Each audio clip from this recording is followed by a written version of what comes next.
Namaste all. My Atma Pranams to Brahmarshi Pitamaha Patriji. My dear friends, my dear masters, and my dear gods. Happy Thursday to all of you.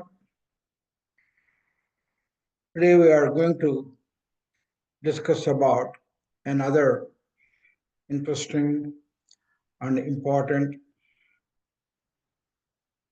topic. The title of the topic is Why Bad Things Happen to Good People.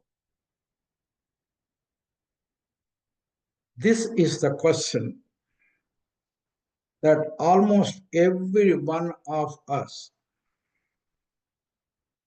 during our lifetime, at least one time in our lifetime, we asked ourselves, why did this happen to me? Why me? These questions, kind of questions come to us at least one time in all of our life, without any exception. This is very big topic. I try to condense it as much as I can, present it within a given amount of time. One can write a book on this. Actually, there were some books on this. I tried to read them, but I did not get the points what I was looking for in those. So I stopped reading them.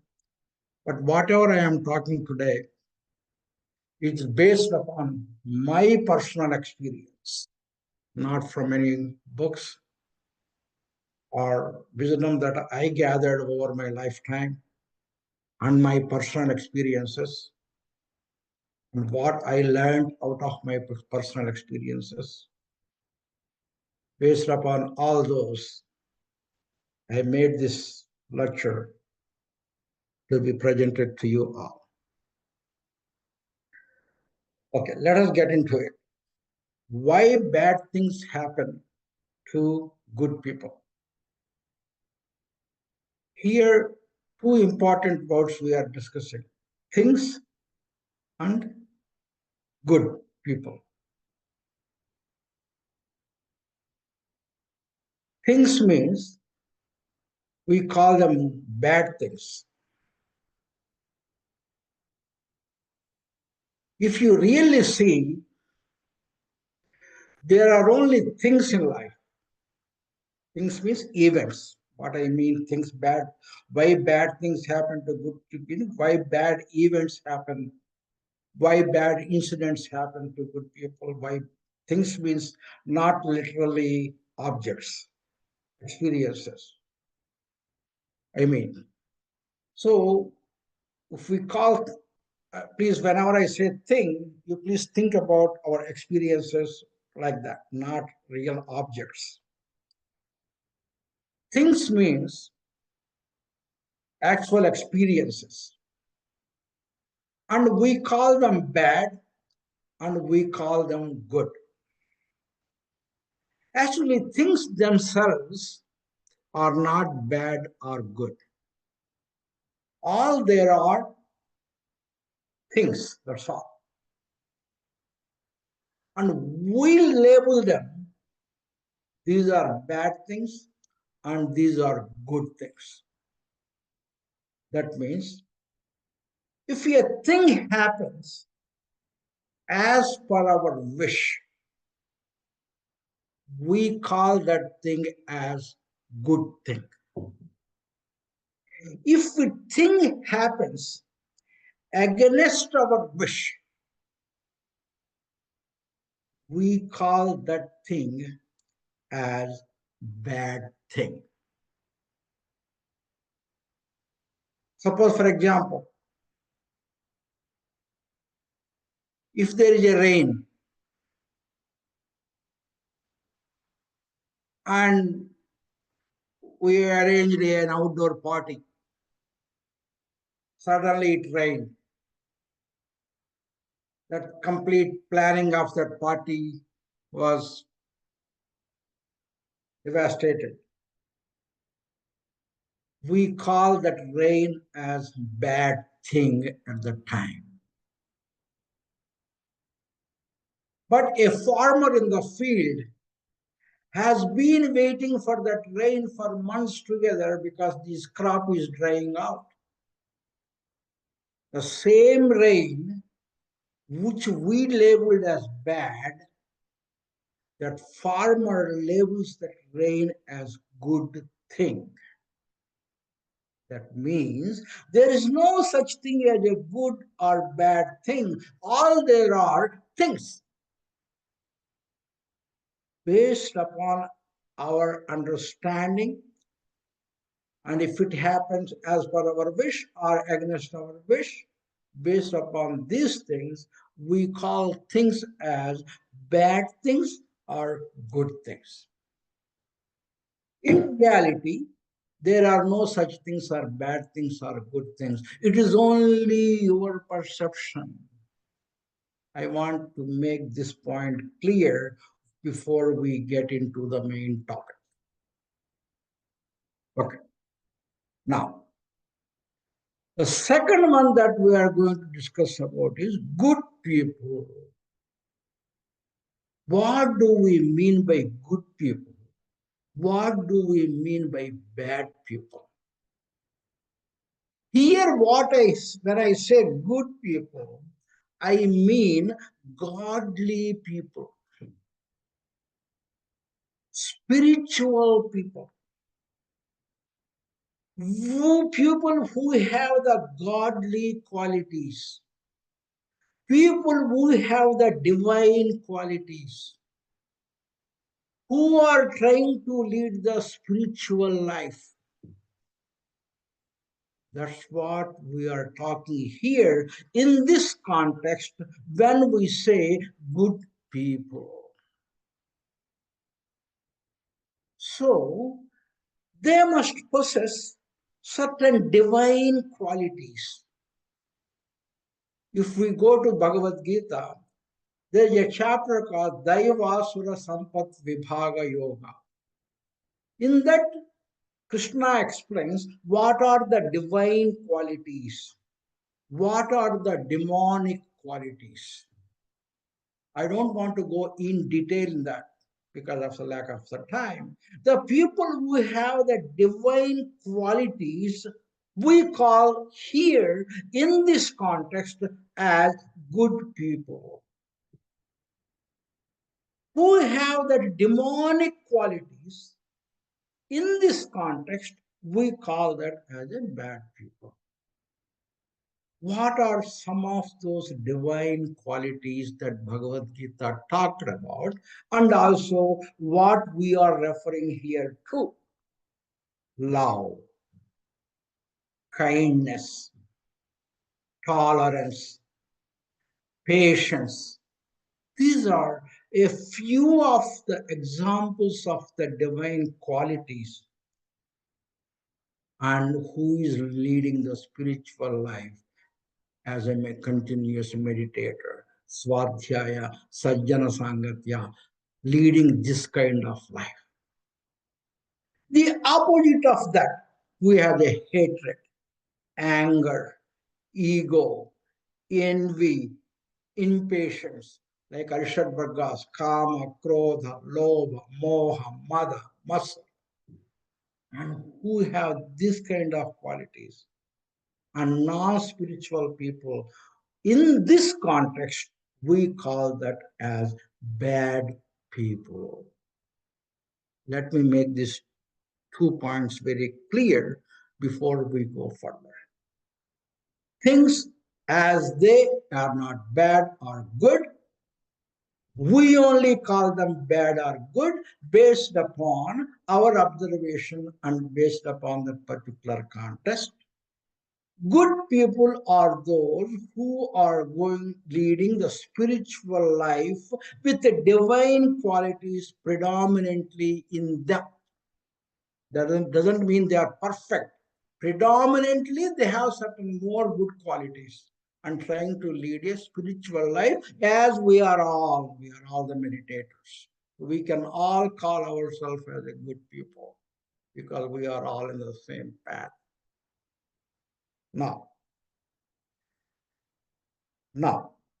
why bad things happen to good people? That is the heading.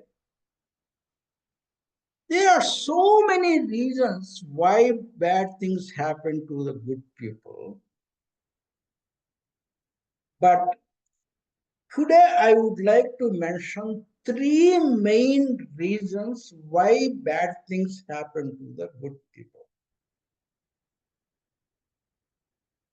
The very first reason is the bad things happen to good people, that is spiritual people, to teach a lesson, to brighten your spiritual path, to advance your spiritual journey further, to speeden up your spiritual journey towards your self-realization,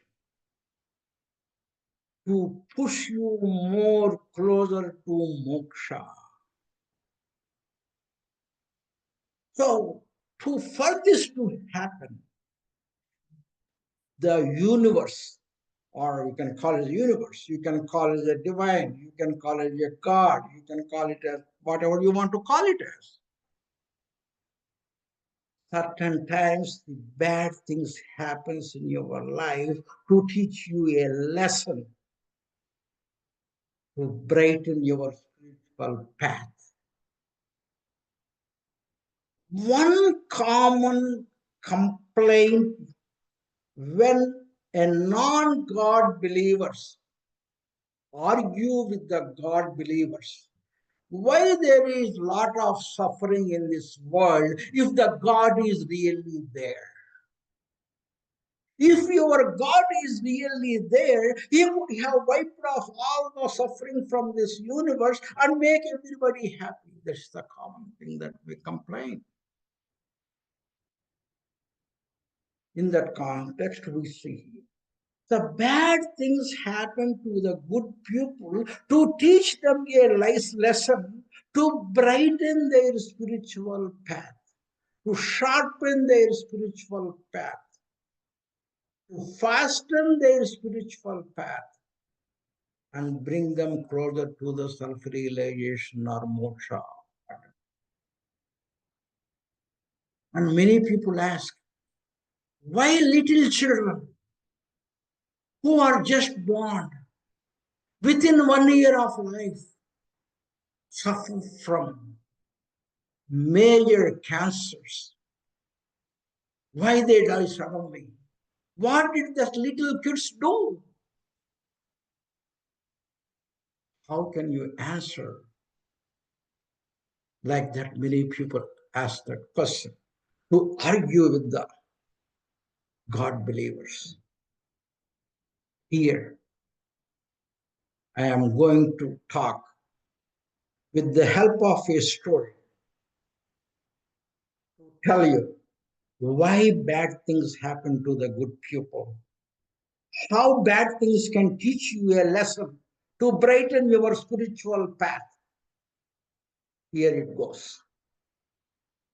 At the time of Buddha era, one woman had a 1 year child.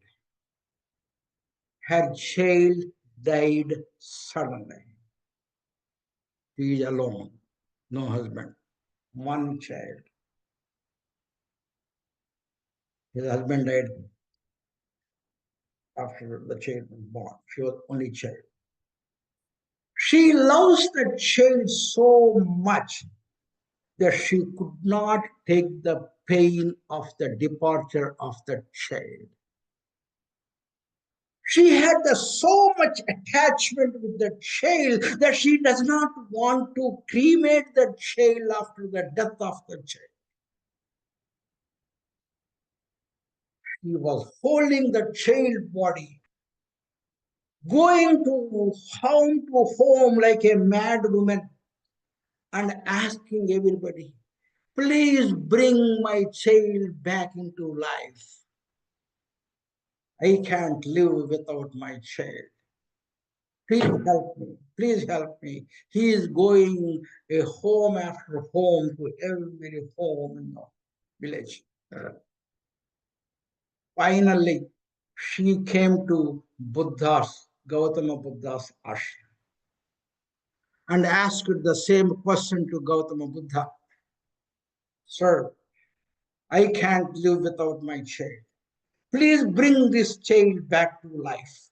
Give my child back lively. Then Buddha told her, sure, my dear, I will bring the child back to you. I will give life to the child. But you have to do something to me. You need to get a medicine. Then I would like to use. So I put in the mouth of the child will become alive. Go to this village and get a handful of mustard seeds to me and give it to me, and I will put those in the mouth of the child will get up.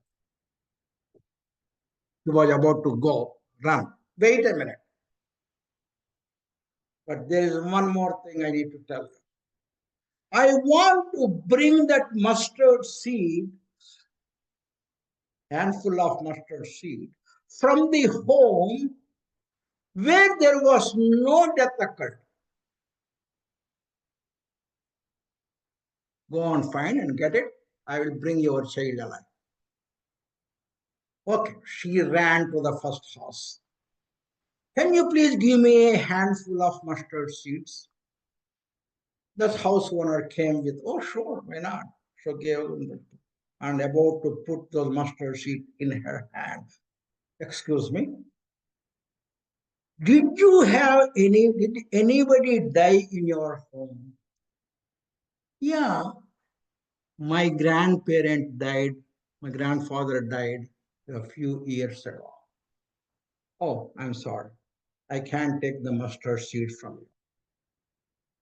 And she went to the second home. Can you give me some mustard seeds? Sure. Here are. Excuse me.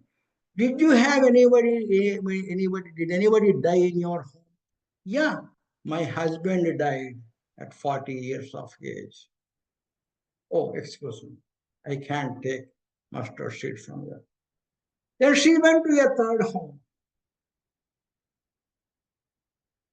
and asked the mustard seeds. About to give the mustard seeds, asked the same question. Did anybody die? Yeah, my 10 years son died a year ago. One old man died, middle-aged man died, and young 10 years boy died in third home. Like that, she went to all the houses in the village. Every house, there was a person who died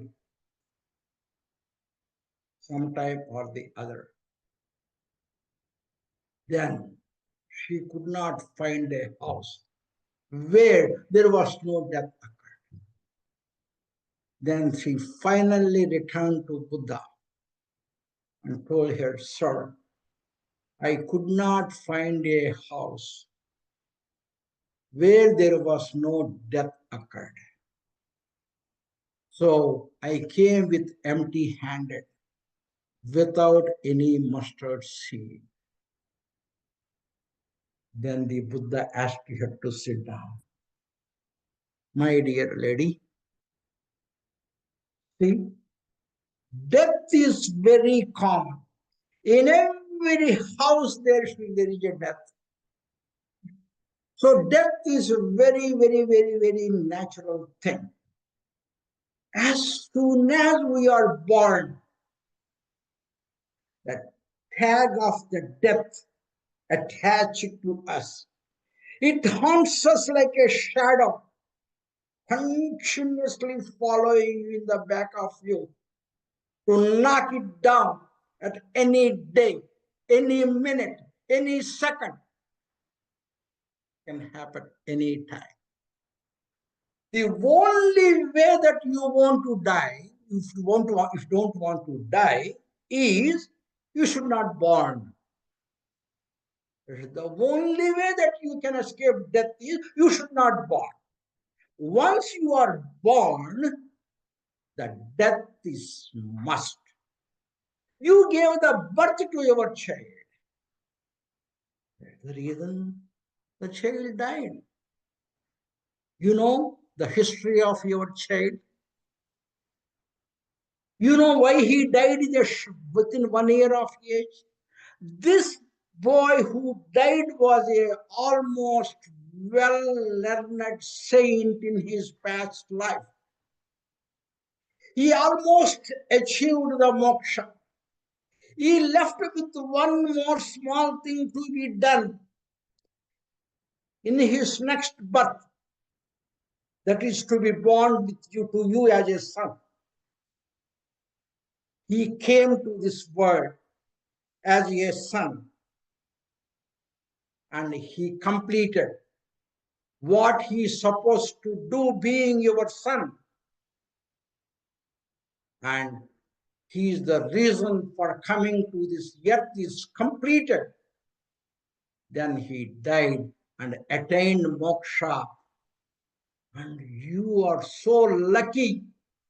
You had a son who attained moksha directly after his death without any further births. So you should be very, very, very happy. So you should understand about the dharmas in the death. So what I understand, you don't have nobody.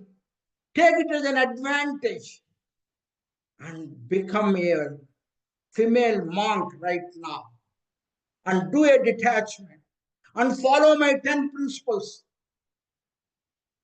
and start meditation and then lead a spiritual life. I am sure in this life you also can attain moksha. Then she followed the Buddha's advice and became a full-time spiritual person, and he attained moksha. Now we know why her son died within 1 year of age, because bad thing happened in her life to teach her a lesson, how to brighten her spiritual path, how to widen your path to the spiritual way, and how to fasten her spiritual path, and how she can attain moksha and self-realization in very like that. In our life also, if we are spiritual, certain things, bad things happen. But in every bad thing, there is a lesson that we can learn and to advance in spiritual way. That's the one way why bad things happen to the good people. I mean spiritual people. Now, the second reason why bad things happen to the good people, because when bad things happen, that bad things help you to maintain the equanimity. When bad things happen, normally people will get into the depression. They don't like it. When good things happen, they go and elated. They have a very, very, very happy mood there. So those things will happen normally. For the spiritual happen, even the bad thing happen, when a very good thing happen, they maintain always the equanimity. That is the sign of spiritual understanding and the spiritual perfection, what Gita talks about. So when certain bad things happen, it will test you what kind of response you will give to those bad things. So those bad things happen to test you, your equanimity, and what are the further development that you need to acquire to advance in your spiritual path. It's called an introspective way. For that, I would like to explain that with one more story. There is a person in a village who was very, very spiritual person and doing a small business for livelihood.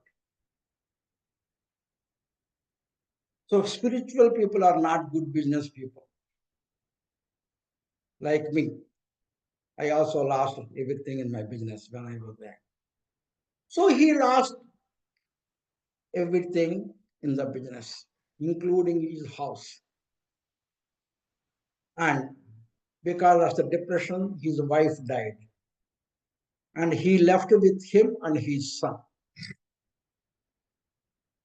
And everybody came to him. I am sorry, such a bad thing happened to you. Then this person told, good or bad, the time will tell me. And he left that home. He came out of that village and he had some 1 or 2 acres of land there. He put a small hut in that land and he was living in that land in a hut in the outskirts of the town. Now, he doesn't know how to live there. Then a cow with a calf entered his land and was waiting in front of his hut. Then he tied that thing and he started milking the cow and graze, make her graze, and she is using as her pet. And she started making milk and selling the milk, and he started living, selling that milk. Then the farmers in the neighboring area came to me, what a good thing happened to you. A cow without have to buying it, a cow came from somewhere and you are trying to live on this cow selling the milk. What a good thing happened to you. He told, good thing, bad thing, time only will decide. 1 week passed. He left untied the cow and the calf. After grazing, the cow and the calf did not return in the night. He thought both of them went away. Again, next day morning, the neighbor farmers came. What a bad thing happened to you. You got a cow yesterday, now the cow is gone. How are you going to live? I am sorry, the bad thing happened to you. Then he told, good thing, bad thing, time only will decide. 1 week passed. The same cow and the calf came with 11 more cows back because they were being driven to what you call for to be cut with a space, and somehow they escaped. And this one came first here. And after seeing this person, very good person, then she went to all her rest of the herds and brought them ever back. This is the safe place for us to be here. So that's what she brought all the other friends of her. And 11 cows, total 12 cows came and stood in. Again the neighbors came. Oh my God, what a good thing happened to you now. You got 12 cows now. So, oh my God, within a minute you will become a very rich person selling all this cow. What a good thing happened to you. He told, good thing, bad thing, time only will decide. Along these 12 cows, one bull also came. Whenever there are few cows, we should have a bull for the reproduction. And one day, when his son was manipulating with the bull hit his son, and his son leg had multiple fractures. He was bedridden. Then neighbors came. What a bad thing happened to you. If these things did not come, your son would not have a fracture and bedridden. Sorry, you had a bad thing. Then he told, good thing, bad thing, time only will decide. A week passed. A letter came from Army, Department of Army. Our country has to fight a war. You are in the reserve of the army. So we have to immediately report to that army center to engage in the war. A son received the letter from the Department of Army. Then he wrote a letter back. Sir, I cannot come because my legs are fractured, so I cannot fight. Then the army excused him from not coming and participated in the war. This came news to the neighbors. They came, what a good thing happened to you, son. Because of this, he did not have to go for the war and may die there. What a good thing happened. He said, good thing, bad thing, time only will decide. So war over. And then his fracture healed. Then what happened? That some felt guilty for not going to the war, yet out of the need. Then he got depressed and he wanted to meet the other fellow soldiers. He left the home without telling his father, feeling guilty. Next day, his father did not find the son. Then neighbors came. What a bad thing happened to you because your son left the home. We don't know where he is. Good thing, bad thing, time only will decide. Then he does not have his wife. Now he does not have his son. And he is alone. And he, the detachment, he started enjoying aloneness, doing anapanasati meditation and doing his swadhyaya. And gradually, within a few weeks and few months, he became very spiritually deep and personal and practicing his spirituality. Very much deep into it. And he is calling to the other farmers and telling the spirituality. And these farmers went inside this village and tell him, hey, he's teaching very good things. The village people are coming to talk to him and become his shishyas. Now, after a few months, his son came back with the fellow soldiers whose families were dead in the war and brought them here. And all of them put the huts in the field and became the disciples of his father. And that whole thing became a big ashram with a gosala and everything. And then finally, this father, in front of everybody, breath, his last breath. Like that, good things, bad things, we don't know. The time only will decide. So, but when things happen, it will test you, your equanimity, how you take the each thing, whether it's a good thing or the bad thing. This is the great example. So, whenever something happens in your life, when something very bad happens, you have to maintain that equanimity. You should not lose your center.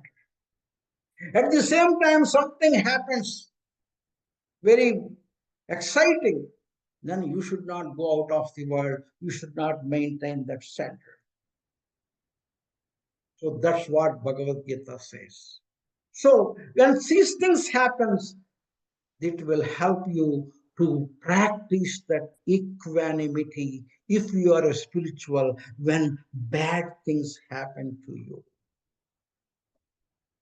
Now, the one more reason why bad things happen to good people. When bad things happen to the good people, it brings out their inner potential and brings out the creativity that is present inside them hidden till now and make it useful. And that creativity comes out. That bad things make help him to bring him out of the comfort zone and develop himself by using your hidden inner potential and using his creativity and elevating him and bring him out of his cocoa shell and bring him out of his comfort zone and improve that person's ability like that happen. For that, I would like to tell you my life story itself is a great example. My life is not a bed of roses. So many crises occur in my life. Each crisis, I handled it and I came out very, very, very successfully using my own potential, using my own creativity, and successfully I could come out. But because of the lack of time, I could not go into the details of it.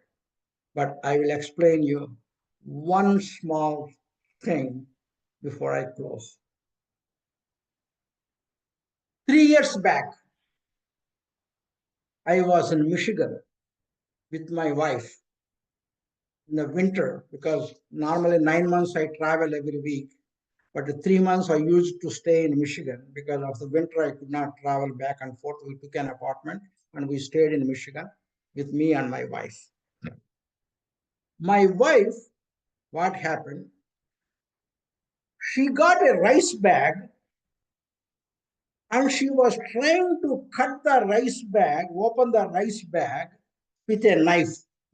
She was holding the rice bag like this and she was cutting the thread on the rice bag with the knife. When they cut the rice bag, she cut the here from all the way to here. And she did not understand the seriousness of it. She never tried to bother me. That's the problem with her. And she herself was treating it with some cloths, oozing out, putting some napkin and putting it back, putting it napkin and coming it back. She is not telling me. She does not understand the seriousness of it. She went to the tap and put the hand in the tap and this thing. And I was about to go to the bed. I went to the bathroom. I saw a lot of napkins with the red blood and all that. Durga, what is going on? No, I cut here. And when I went and wiped this thing, and the blood was pumping out. Oh my goodness. This is my big crisis. I don't know what I am going to lose here. There is no time for me to call the 911. We are in the second floor or third floor of the apartment. There is no time. I don't know what to do. I was freaking out. I was supposed to freak out, but I brought my spirituality back into me to manage this crisis. And I took a big towel and wiped it off and gradually pulled her down and put her into the car. The whole towel was red and was not working. And I hold with one hand her arm, preventing the oozing of the blood. And I drove with another with steering, and I took it to the urgent care. And we forgot the ID at that time. They told, sir, we need an ID to treat her. And I was very mad with her, sir, I am a doctor. I have my ID if you want. You please first treat her. Otherwise, then she opened the shit. Then she said, sir, we can't treat this. You need to take her to the emergency room. This artery, this is not a vein, that is artery that is cut. The blood is oozing out. You have to take her immediately to the emergency room. We can't treat her in urgent care. Oh my goodness. Again, put her some plaster there. Immediately I will take her. They immediately put her some plaster. And then I took her to the emergency room. And then I told, and then they put some stitches and they sent us back home.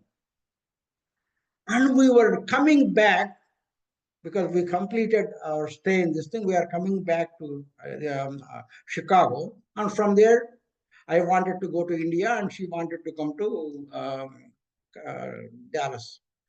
In the mid of the road, when we were driving back, her arm was starting swelling. Oh my goodness. And she was complaining of the pain. Oh my God, I can't tolerate this pain. I don't know what is going on. I know what was going on. Those stitches were gone. Again, she was bleeding inside and out. And the stitches were preventing the blood to coming out.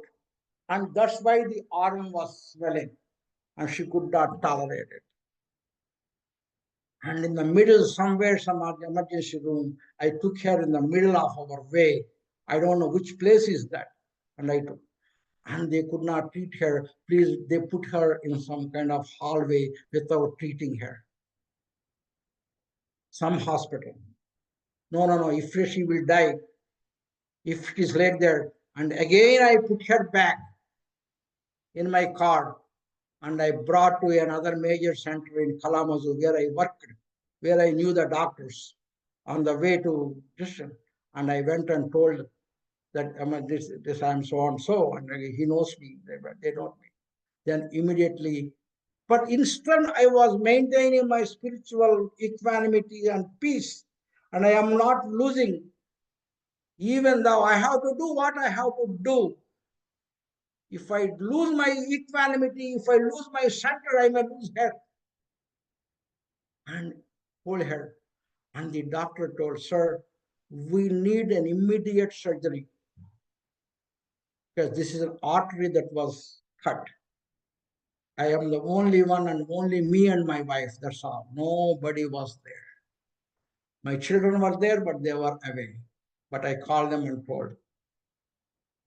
Just they took her into the operation theater surgery room. I was just waiting alone outside as a lonely husband, praying to the God, please let her come back. Because she lost a lot of blood. This thing.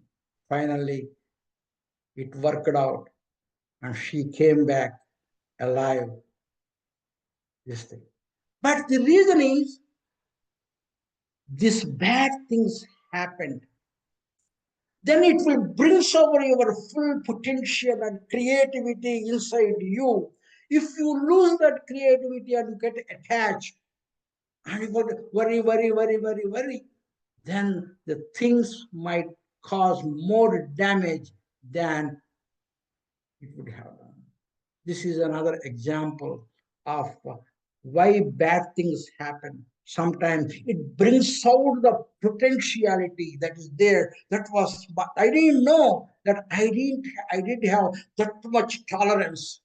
I didn't have, I could apply the spirituality, even that kind of situation. Then I'm proud of myself. Okay, I have some spiritual heart because of which I could manage the situation the way I managed. So, with these three examples, with the three reasons why bad things happen to the good people, to teach you a lesson to brighten your spiritual path. The bad things happen to see whether you will maintain the equanimity when bad things or high good things happen. The bad things happen to the good people to bring out your inner potentiality and creativity to make you a better and balanced human being. Sorry if I took a little bit more time. Thank you. And if I'm ready to take any questions.